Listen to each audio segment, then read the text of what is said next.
Hi, I am Assistant Editor Madhurita Goswami with ThePrint, and I am sitting here with renowned economist and now author Esther Duflo. And I wanted to ask you, in the face of climate change and now Trump walking out of the Paris Climate Agreement, and also like we don't see any concrete measures as such to fight climate change, how do you expect like the children of this world will retain hope, and what are your words of advice to them? That's a heavy question to get started. One hope that I have is that countries like India and other countries in the global south, like Brazil, like South Africa, will take ownership of this problem and will show that they can be leaders in finding solutions. India, in particular, is one of the most affected countries. Due to the fact that it's very hard and that there are many poor people who are really directly in the line of fire.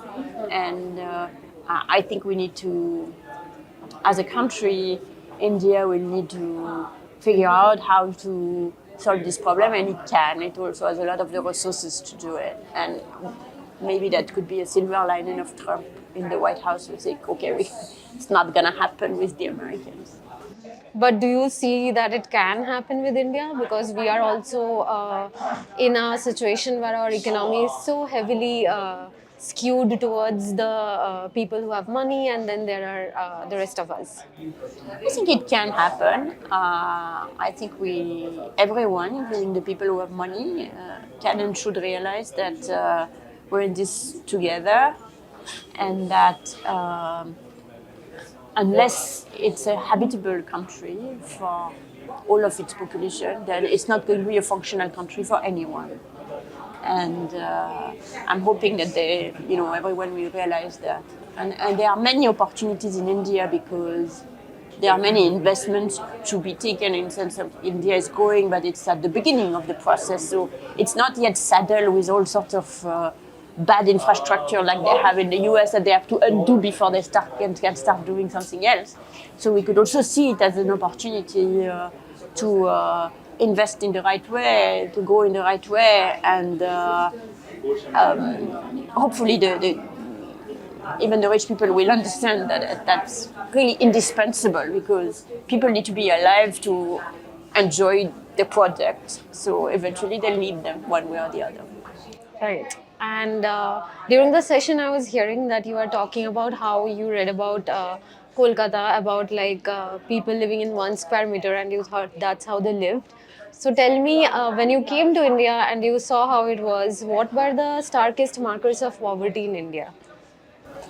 So when I came to India for the first time many years ago, I hesitate to say how many years ago because it will age me, but many years ago. And of course, many things have happened since then, and the country has changed radically. What was striking then is still striking now is that even people in poverty live very dignified, full lives. So in villages, you still today have people who do not live in brick houses, who have mud wall and a mud oven, and so I think the built environment is a clear marker in rural areas.